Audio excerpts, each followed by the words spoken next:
En esta ocasión nosotros vamos, a seguir con von Balthasar, pero nos concentraremos en un tema que es como de mucha importancia actualmente y es el compromiso del cristiano en el mundo. ¿No? Da como, digamos, una referencia muy particular que tiene que ver con identificar bien cuál es el compromiso y en especial del cristiano y de manera muy particular en el mundo. ¿No? Empezaremos a comentar este textito de el compromiso del cristiano en el mundo. Lo primero que menciona Balthasar es que bien se puede hablar perfectamente de una presencia oculta de la gracia. ¿No? O sea, Balthasar nos va a abrir en este caso la perspectiva haciendo referencia a esta presencia oculta de la gracia. ¿Por qué? Porque como dice Balthasar, Dios no solo quiere salvar a la iglesia, sino que quiere salvar al mundo entero. Entonces, lo que vemos es que en efecto, la salvación de Dios no se reduce solo a la iglesia, vamos a decirlo así, ad intra, sino que la salvación también ha sido dirigida ad extra, o sea, al mundo entero. Y es justo en el mundo donde se va a ir manifestando esta presencia oculta de la gracia. Esto nos lleva a darnos cuenta que, aunque el punto de apoyo de la gracia es la iglesia, en efecto, no se limita la gracia a la iglesia. Estaría, digamos, mostrando su verdadera dimensión católica, o sea, su verdadera, vamos a decirlo así, universalidad.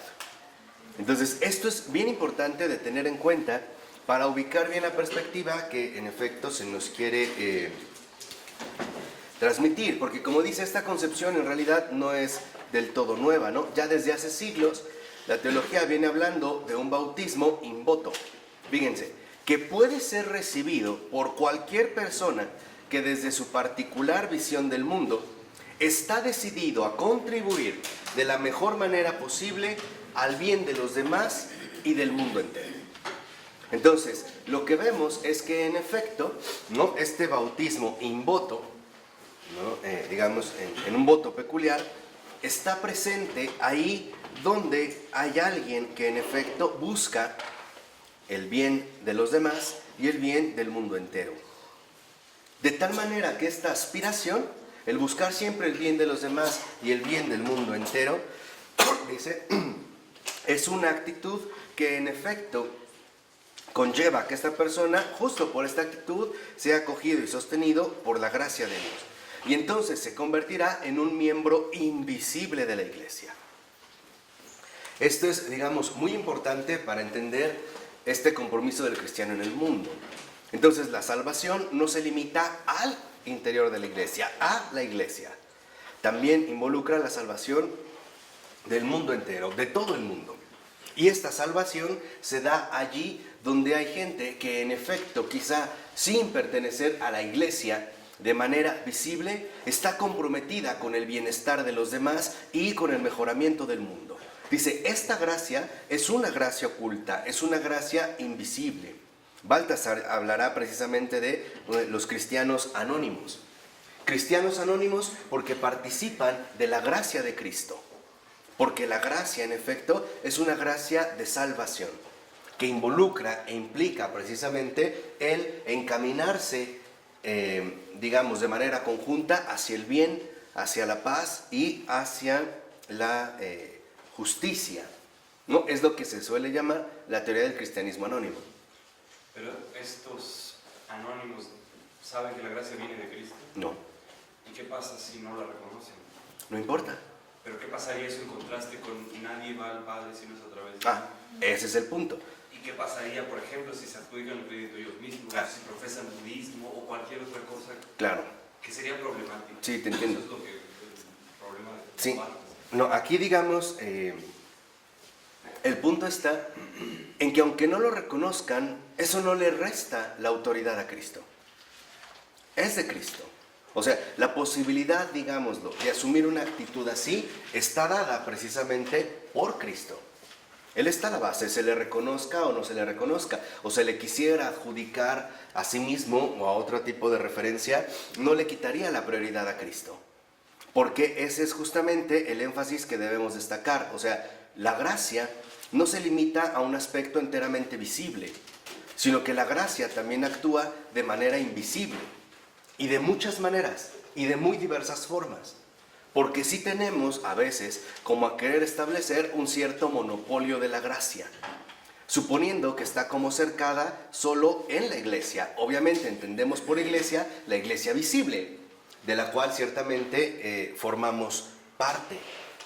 Pero a lo que se refiere Baltasar es esta especie de cristianismo anónimo, o sea, una comunión viva, dice, y casi religiosa de todos los hombres que luchan desinteresadamente por la salvación y el progreso de la humanidad, de una o de otra manera. Habría, digamos, precisamente el impulso fundamental de Cristo, porque ese es el propósito fundamental de la gracia, dijimos, la salvación. Entonces, si se la adjudican a sí mismos o a otra persona, no importa. Pero ¿cómo podría ser de Cristo si se la está adjudicando a sí mismo? ¿Cómo puede ser eso?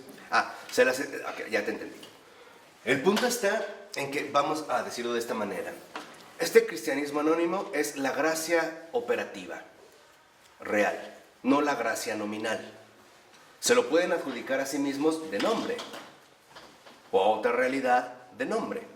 Es, por ejemplo, si yo afirmara que este pastel lo hizo fulano de tal. Bueno, me equivoqué al nombrar al autor. Probablemente el que verdaderamente lo hizo es alguien más. Entonces, estaría, digamos, el nivel real, operativo, y el nivel enteramente nominal, donde atribuimos las cosas, o atribuimos la realidad de las cosas a ciertos nombres. Habría, digamos, como una cuestión de fondo, real, funcional, operativa, que sería la gracia viva, ¿no? O sea, no se puede, digamos, limitar la gracia de Cristo a ciertos ámbitos en particular, sino que se manifestaría precisamente su soberanía a través de este tipo de actitud. Incluso es lo que va a hacer Baltasar. Dice, miren, para darnos cuenta sobre este compromiso vital, esta comunión viva, ¿no? Porque este cristianismo, y esto es algo muy serio, el cristianismo es ante todo una comunión viva. Y esta comunión viva posee a su vez dos ámbitos. Una comunión viva visible, que estaría precisamente referida a la iglesia en cuanto tal, pero también una dimensión invisible, anónima. ¿Qué entraría en esta dimensión anónima? Pues los hombres de buena voluntad, que forman parte de esta comunión viva. ¿Qué es lo que pasa? Que nosotros solemos entender que los hombres, por ejemplo, se pueden poner en marcha por sí mismos, teniendo deseos altruistas o una cosa por el estilo. Lo que aquí hemos olvidado es que en realidad lo que realmente mueve al mundo entero es la gracia. Y esta gracia se puede dar, vamos a decirlo así, de manera visible, oficial, en el caso de la iglesia visible, o de manera no oficial, anónima, en el caso de la iglesia invisible. Porque la verdad está manifestada de muchas maneras y de muchos modos. Por ejemplo, puede haber que haya ateos que no por el hecho de ser ateos, no en efecto pueden dar justo en el clavo en ciertas cuestiones, o nos pueden dar mucha luz sobre ciertas cuestiones, aunque no compartan, digamos, visiblemente este tipo de comunión. Pero, en tanto comunión viva, destacaría el papel primordial de la gracia. Lo que pasa es que nosotros a veces tendemos a plantear de manera errónea las cosas. A ver, el punto crucial parece apuntar a la salvación, pero la salvación no depende del hombre. La salvación dependió de Dios y la llevó a cabo. Lo único que hay que hacer con la salvación es aceptarla, no ganarla.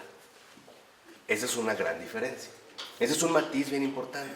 ¿Se puede aceptar la salvación siendo ateo en la muerte?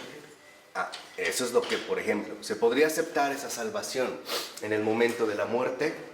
Probablemente en ese momento no, después quién sabe. a la luz de la verdad, a la luz del encuentro con la verdad. O sea, entendiendo que en efecto lo fundamental es darnos cuenta que la gracia funciona precisamente como un compromiso vital. ¿Qué es lo que quiere Dios? Y eso es lo que menciona Baltasar, y eso es lo que a veces perdemos de vista. ¿Que solo la iglesia se salve? No. Lo que Dios quiere es que todos los hombres se salven, dentro y fuera. Dentro y fuera. Aquí es cuando vamos a ir entendiendo la relación que se suele dar entre iglesia y mundo, entre levadura y harina.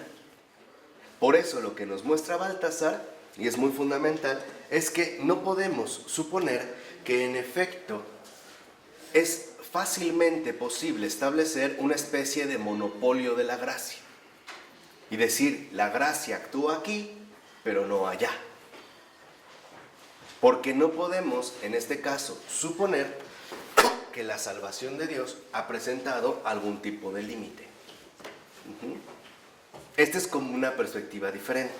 O sea, se trata de contemplar las cosas desde la perspectiva divina de salvación y no desde los criterios humanos que siempre establecen divisiones o distinciones, ¿no? Sino entender, digamos, como desarrollo que en efecto se va llevando a cabo.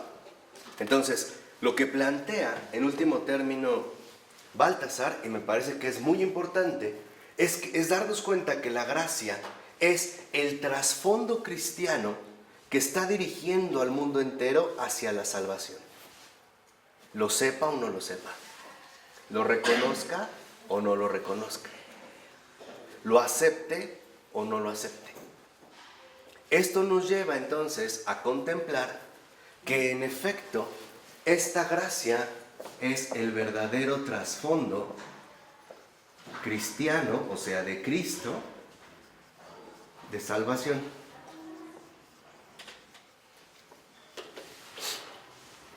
Y entonces empezamos a ver que las cosas no dependen solamente de los criterios del hombre. Voy a tratar de ponerlo en esta ejemplificación muy sencilla. Si realmente al hombre se le deja solo en la elección de salvación, se pierde. Se pierde. Estaría perdido. Dios no va a correr ese riesgo. Porque lo que quiere es que todos los hombres se salven. Y para hacerlo, precisamente, en este sentido, lo que se busca, dice Baltasar, es que entendamos que hay una iglesia visible, pero también hay una iglesia invisible, anónima, que, aunque no forme parte oficialmente de la iglesia, es parte vital de la gracia en tanto trasfondo cristiano de salvación. Se dé donde se dé, o se manifieste, vamos a decirlo así, donde se manifieste.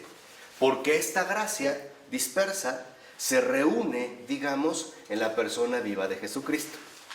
Vamos a decirlo así, en el amor de Dios. ¿Qué es lo que ha pasado? Que aquí la contemplación nos lleva a elevar la mirada al amor infinito de Dios y no a las meras insuficiencias o particularidades o divisiones que los hombres puedan establecer. Digamos que Baltasar está tocando uno de los puntos fundamentales de estos tiempos, una fibra muy sensible, y es el reconocer que Dios puede hacer las cosas como quiera. Y que una de nuestras tentaciones es siempre ponerle límites o restricciones a su modo de obrar. Por ejemplo, San Pablo puede hablar de los fornicadores, de esto y del otro, o que el cobarde es el primero que entra al infierno. Bueno, pero no está hablando de personas necesariamente. No hay un hombre. Pueden ser espíritus, y pueden ser malos espíritus. Se habla del espíritu de la fornicación, el fornicador, el mentiroso. ¿Quién es el cobarde? Pues el maligno, ¿no? Claro, pero realmente se refiere a espíritus. Parecería que se refiere a seres humanos. Parecería. Y parecería que muchos santos lo han confirmado. Por eso digo, parecería. Pero ¿desde qué dimensión, digamos, fundamentalmente se está hablando? Por eso es que él va a apelar a la Escritura. De hecho, que es una conferencia, no es ni todo el libro, es la mitad, es esto.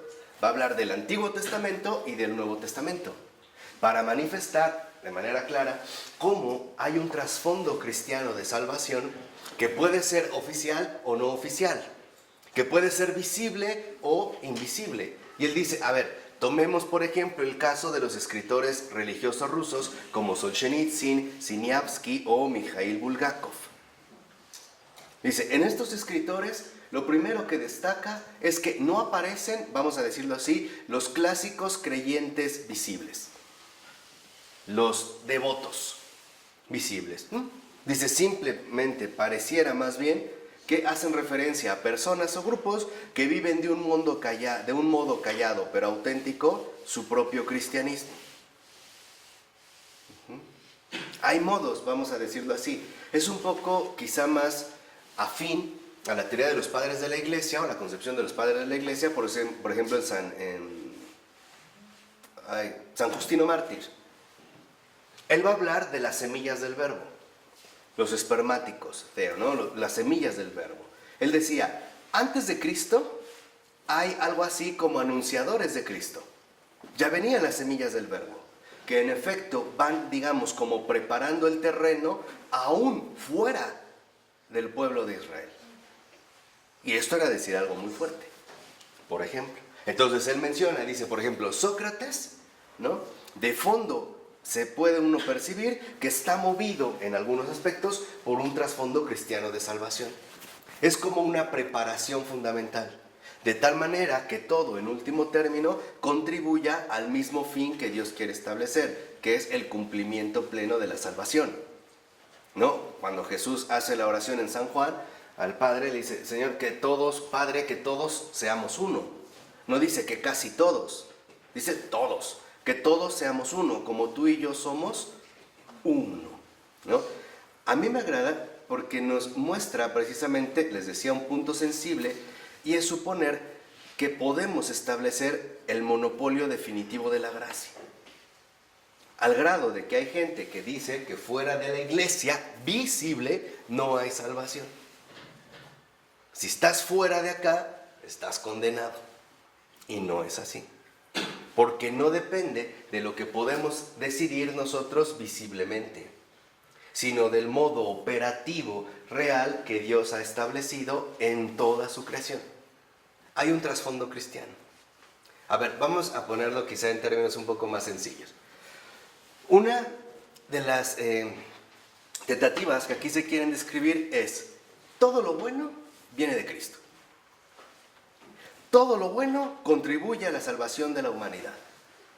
En el fondo está Cristo, porque es el que realmente transmite su gracia para llevar al mundo entero hacia su plena salvación. Lo sepa o no lo sepa esta persona, lo reconozca o no lo reconozca. ¿Por qué no importa? Porque lo que importa no es lo que el hombre dice o decide, sino la acción que Dios está realizando.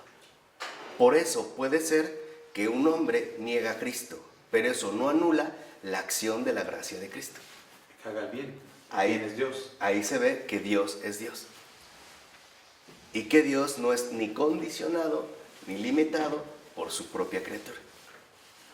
Se le puede dificultar las cosas, pero no impedir. Por eso lástima que hay musulmanes santos en el cielo. Pero sí es la verdad. Claro. De hecho, eso es lo que queremos. Entonces, es ir siguiendo, digamos, como este trasfondo. Y dice, por ejemplo, en el caso de Solzhenitsyn, ¿no? Dice, en realidad, por ejemplo, en sus obras, y si es cierto, los cristianos oficiales apenas son mencionados, no aparecen. Pero aparece un montón de gente buena. Es más, yo me atrevo, ya que nos acercamos a los rusos, yo les recomiendo que lean Vida y Destino de Vasily Grossman. Él era judío. Es el primero que en efecto denunció al mundo, como reportero de guerra en su momento, lo de los campos de concentración alemanes. Estaban exterminando judíos. Y él, siendo judío, lo primero que muestra en Vida y Destino, que es como a mí me parece de las más grandes obras literarias que se han escrito en el siglo XX, son más de 1000 páginas, pero extraordinarias, que valen la pena. Lo que a él le llama o destaca mucho la novela es que a pesar de que el mundo esté como distorsionado por la guerra, por la destrucción, por las invasiones, las matanzas, los asesinatos, etc., no es realmente difícil encontrar gente buena. Ahí está Cristo. Ahí se está manifestando la gracia de Cristo, el trasfondo cristiano de salvación. De tal manera que entonces, en último término, lo que vemos que en la gracia se pone de manifiesto es lo siguiente: es Él, es el Señor.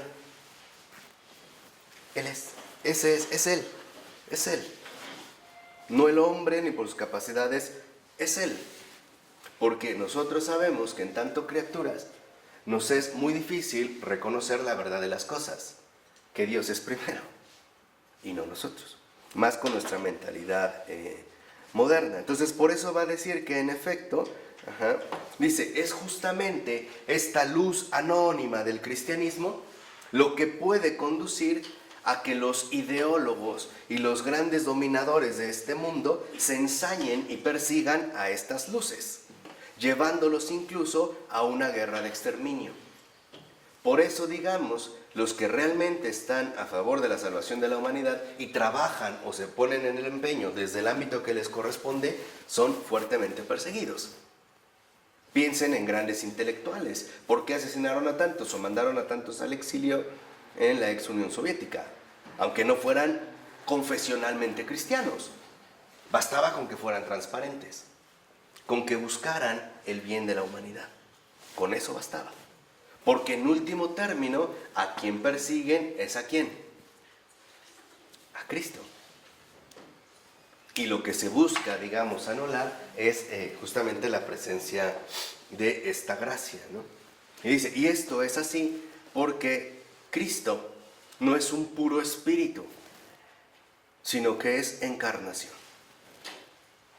Entonces, se encarna en los hombres de buena voluntad. Aún podemos decir en los de no buena voluntad, no tan patente, pero en efecto, digamos, operativo, ¿no? Reinante. Dice, por ejemplo, ¿no? Lo que vemos es que, por ejemplo, los apóstoles de Cristo formaron una primera comunidad eclesial. Y eso es lo bello de esta propuesta. Nos lleva a entender la humanidad como una comunidad eclesial, como una verdadera hermandad, como una verdadera comunión católica. Dice, por ejemplo, ellos van a fundar esta primera comunidad eclesial y ellos, en efecto, son hermanos también de todos aquellos que intentan realizar la justicia en el mundo. Porque van en el mismo camino ¿de quién? De Cristo. Así sea budista o del ámbito que quieran, o musulmán, lo que quieran. Va precisamente en la senda, en este caso, de Cristo. Dice, por eso es que ellos, en efecto, adquieren una especie de visibilidad irritante, porque irradian a Cristo. Así como San Justino hablaba de las semillas del verbo, podemos hablar de que en efecto hoy hay muchas personas que de manera no oficial, es decir, no visiblemente, irradian a Cristo en la labor, por ejemplo, que pueden llegar a realizar. Pensemos de una manera muy concreta. Un Gandhi irradia a Cristo en ese trasfondo, ¿o no? Seamos sinceros, sí lo irradia. Si uno, a ver, lo vamos a tratar de sintetizar de este modo. Si uno realmente conoce a Cristo, uno identifica dónde se está manifestando, dentro y fuera, iglesia y mundo, ¿no? O sea, si uno realmente conoce a Cristo, uno capta su manifestación. Como yo vivo en un país donde hay muchos musulmanes, ¿sí? Y obviamente, bueno, no siguen a Cristo, siguen a Dios, ¿no? A Dios de ellos, ¿no?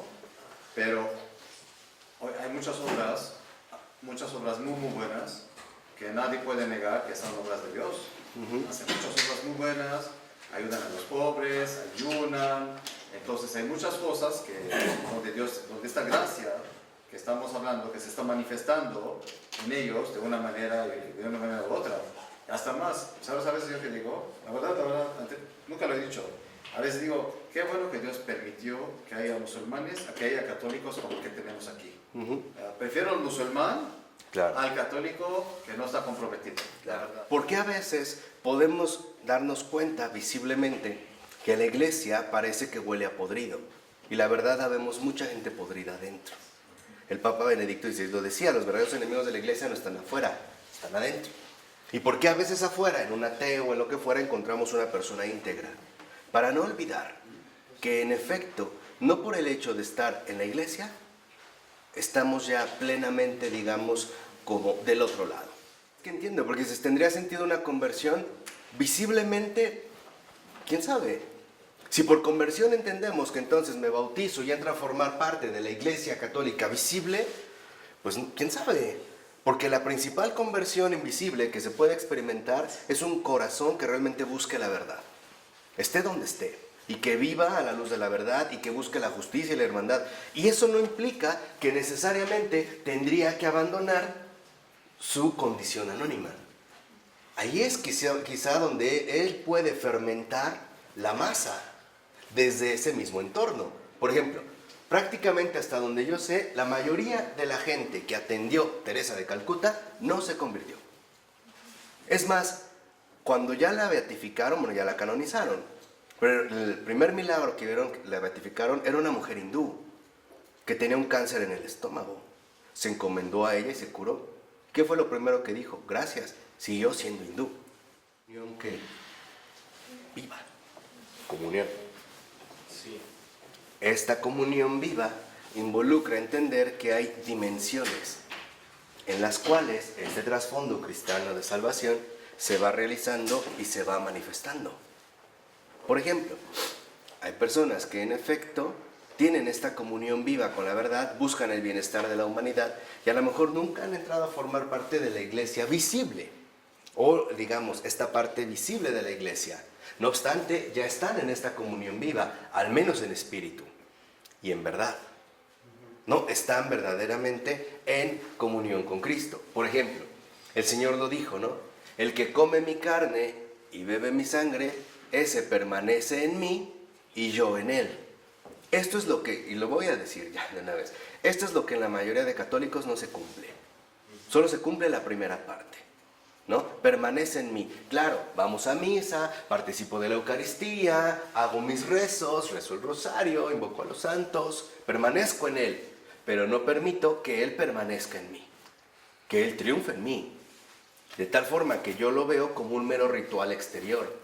Y no dejo que en realidad, que digamos, penetre por completo todo mi ser realizando este tipo de transfiguración. ¿Recibimos la Eucaristía? Sí. ¿Vivimos la comunión? No. No necesariamente. Porque no es algo meramente exterior. Esto es también, digamos, una de las perspectivas que hemos perdido de vista. Lo importante es que es correspondido. Permanecemos en Él, cierto, incluso en la iglesia. La pregunta es, ¿y Él en nosotros? A ver, ¿cómo anda nuestra relación con el prójimo?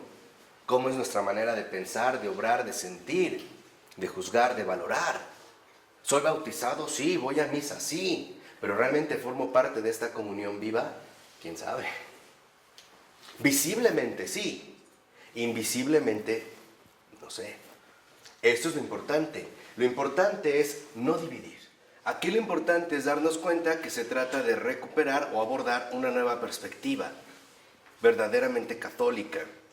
Baltasar, Ratzinger, de Lubac, Luigi Giussiani fueron los principales promotores de la renovación de la teología católica. Y una de las cosas que ellos se percataron que estaba, digamos, como enfermando el espíritu católico eran las limitaciones.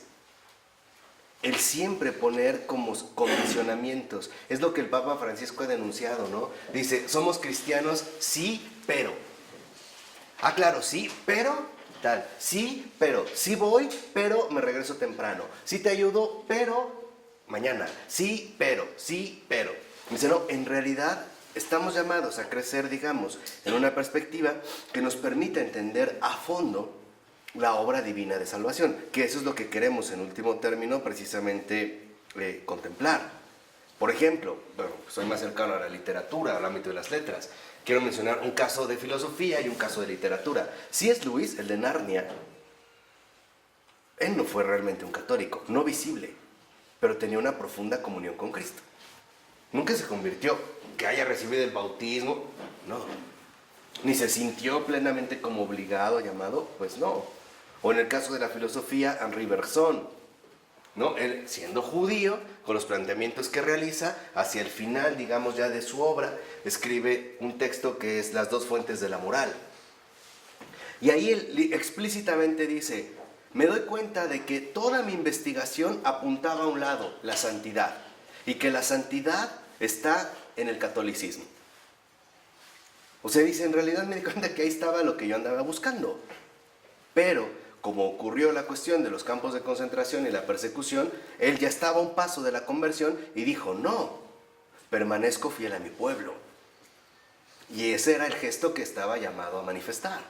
El no traicionar en situaciones difíciles, ¿no?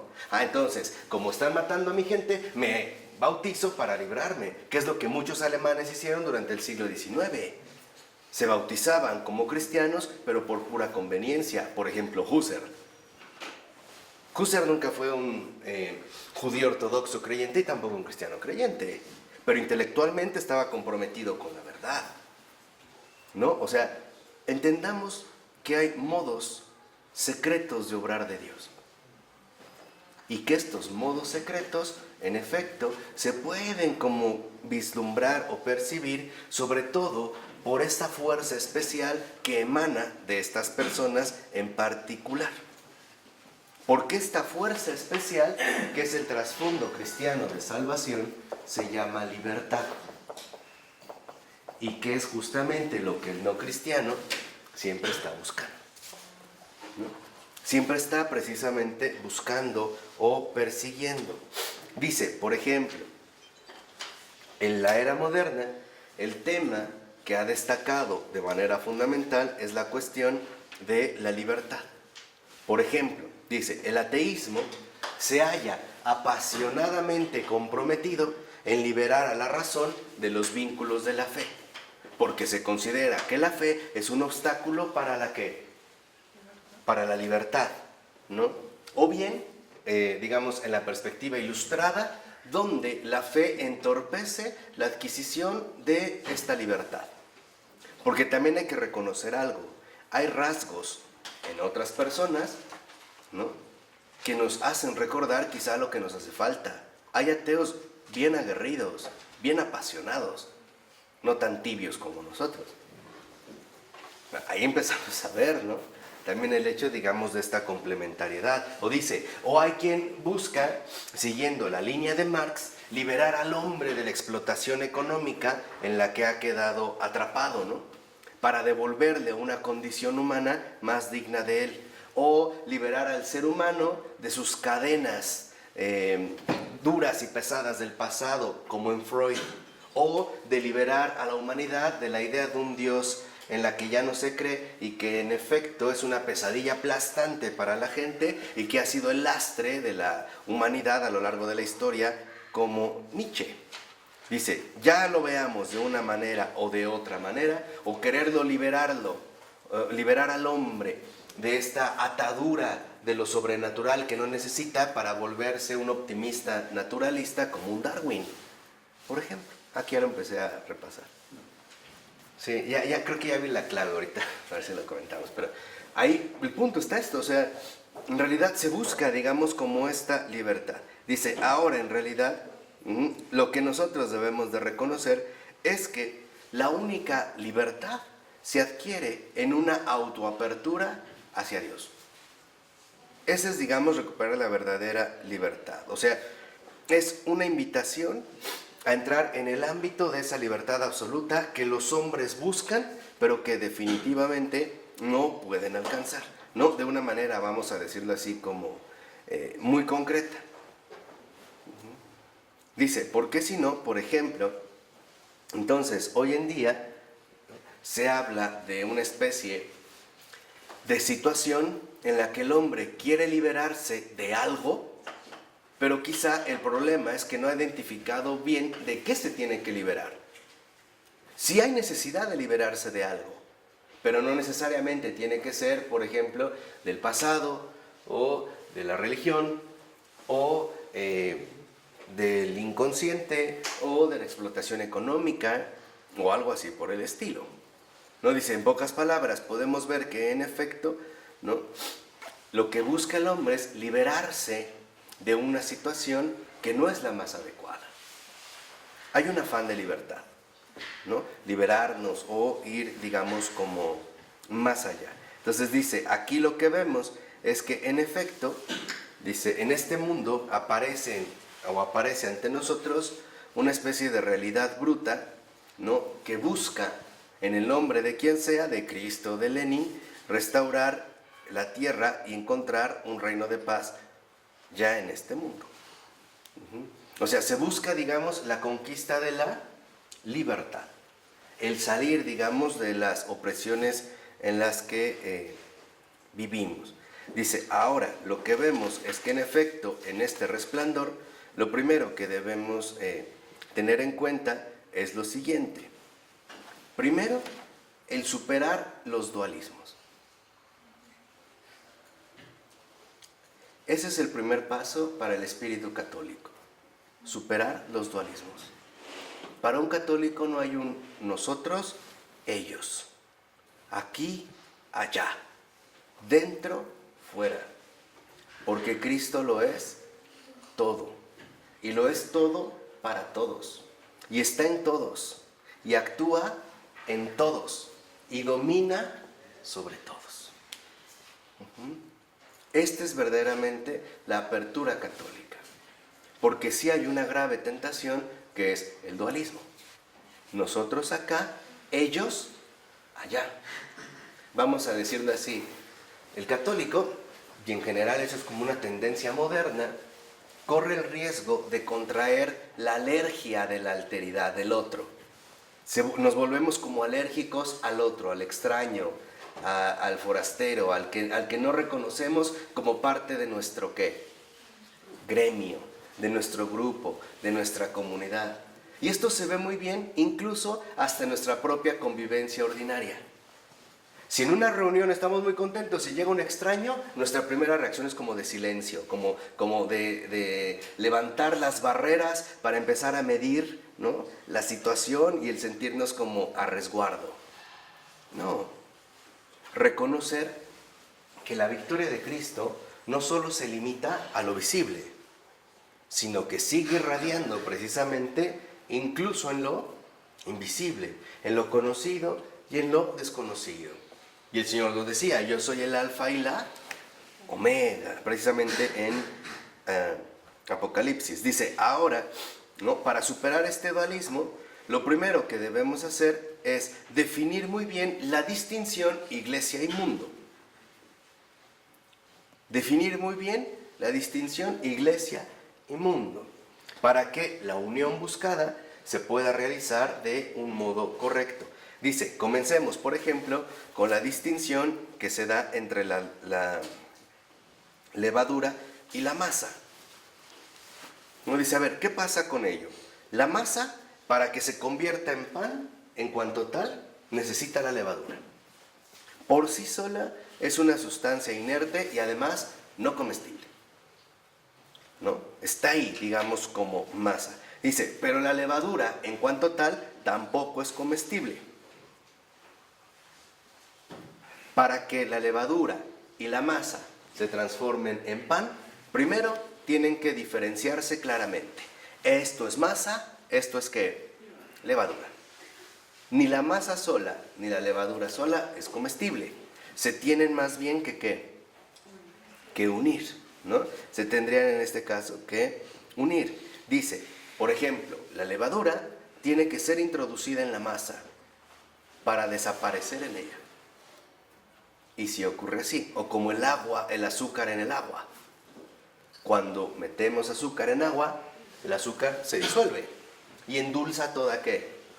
El agua, se forma, digamos, como esta unión. Dice, por ejemplo, la masa o la levadura, sabemos que en sí misma no es nada. Unida a la masa, lo es todo. Pero el primer paso es distinguirlos claramente. iglesia y mundo. Y están llamados a fusionarse, a unirse, a reunirse en una dimensión de fondo. Entonces dice, por ejemplo, la levadura ha de pasar por ciertas fases para que adquiera la plenitud de su fuerza transformadora. Y eso es lo que tiene que ocurrir también en el caso del cristiano. Una vez lo comentamos hace tiempo y fue a través de las clases de el buen padre Pavel Florensky. Dijimos, ¿cómo podemos darnos cuenta qué tanto hemos madurado como cristianos? En la medida en que nos damos cuenta qué tanto deseamos la salvación del mundo entero. Y no solo de algunos, sino que queremos que todos se salven, porque esa es la voluntad de Dios, que todos precisamente se salven. Entonces dice Baltasar, bueno, ¿qué es lo que transforma al cristiano en levadura? En fermento del mundo. Dice, aquí lo que convierte, y este es el punto, a un cristiano en levadura, es algo que no está a su alcance y que no puede adquirir por sí mismo. Eso ha de serle dado, o sea, la gracia. La gracia es algo dado. La gracia no se adquiere por uno mismo. Debe de reconocer en un primer momento que le viene dado, ¿no? Dice, al principio, el propio cristiano es masa, informe sin chiste, y necesita recibir la gracia que le es dada, esta levadura, para que empiece a fermentar poco a poco. Y vamos, en efecto, cambiando nuestros criterios y buscando que, en efecto, nos demos cuenta cómo esta fermentación siempre es iniciativa de Dios, no de los hombres. Este ha sido como un punto, digamos, fundamental, porque a veces tendemos a darle una especie de inclinación exageradamente antropológica a nuestra realidad, y no es así. Hoy la gente está convencida falsamente de que si quiere puede. Es que si yo le echo ganas, lo voy a conseguir.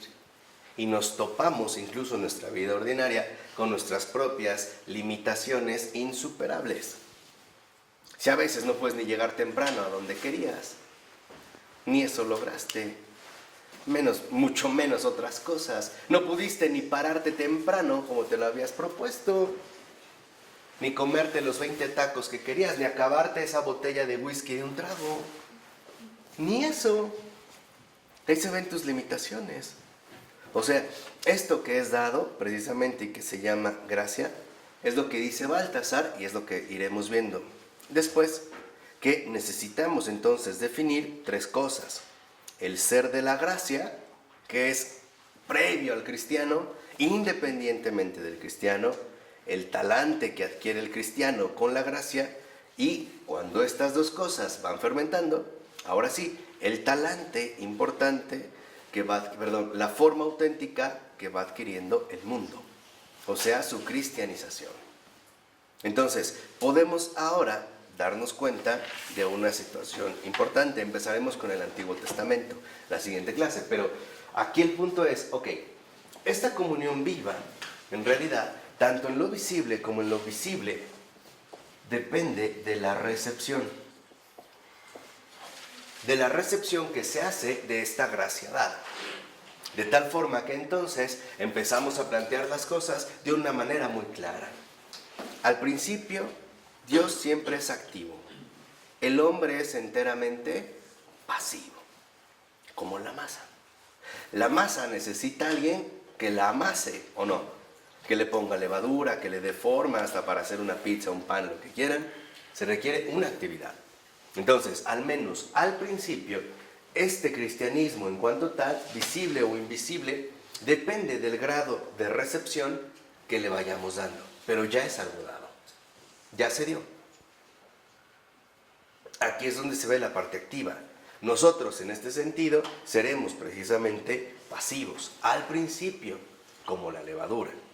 La masa recibe pasivamente la levadura. Ya después fermentará, empezará, digamos, a tomar fuerza, ¿no? Y a realizar su propia actividad. Pero en un primer momento, el punto es receptivo. Es, en este sentido, podríamos decirlo, pasivo. Es la concepción plena de la gracia. Cuando esto entonces se contempla, vemos que de esta recepción vendrá una transformación.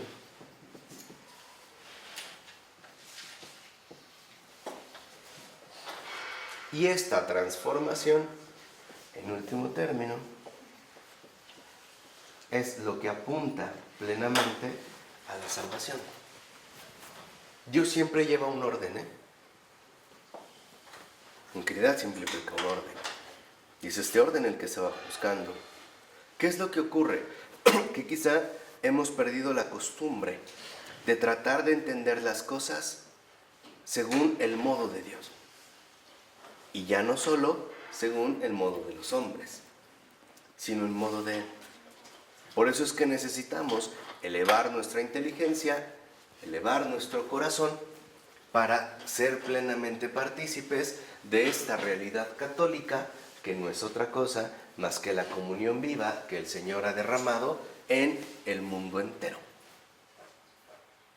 Hay modos y hay caminos para llegar a Cristo, pero estos modos, se reconozcan o no, son de Cristo. O sea, tienen verdaderamente un trasfondo cristiano. Una, porque no están en contra de la verdad ni de la justicia, sea donde sea. Y ahí está el peligro de los dualismos. O sea, el peligro de los dualismos es el hacer comparaciones siempre uno con respecto al qué, al otro. Si se está recibiendo la gracia en el caso de un judío o de un musulmán, el fruto es que se dé dentro de ese ambiente. Por ejemplo, si yo tuviera esta botella y otro garrafón de 10 litros, lo que quiero es que esta se llene. Una vez que quede llena, no significa que le falta agua como al de 10. Se llenó. Y esto es lo que se buscaba, que alcanzara su plenitud según su medida, según su disposición, según, vamos a decirlo así, esta circunstancia enteramente concreta. Esto es lo que me parece a mí que nos puede ayudar nuevamente a recuperar la idea de verdadera fraternidad humana. Superar las barreras o divisiones que podemos imponer y entender de fondo qué es más bien lo que nos une y no tanto lo que nos separa. ¿No? Decía, a un vaso, si está lleno, yo no le puedo reclamar que no sea un tinaco. Está lleno como vaso. Lo que se le pedía es que se llenara como vaso. ¿Es injusto? No, porque está lleno. Se llenó. Pero cuando empezamos a hacer ciertas comparaciones, a partir de dualismos, nuestros criterios, en efecto, parecen como equivocarse. Pero bueno, iniciaremos la siguiente ya con el recorrido desde el Antiguo Testamento. ¿Vale? Pues muchas gracias, buenas noches, que descansen. El Padre de Dios.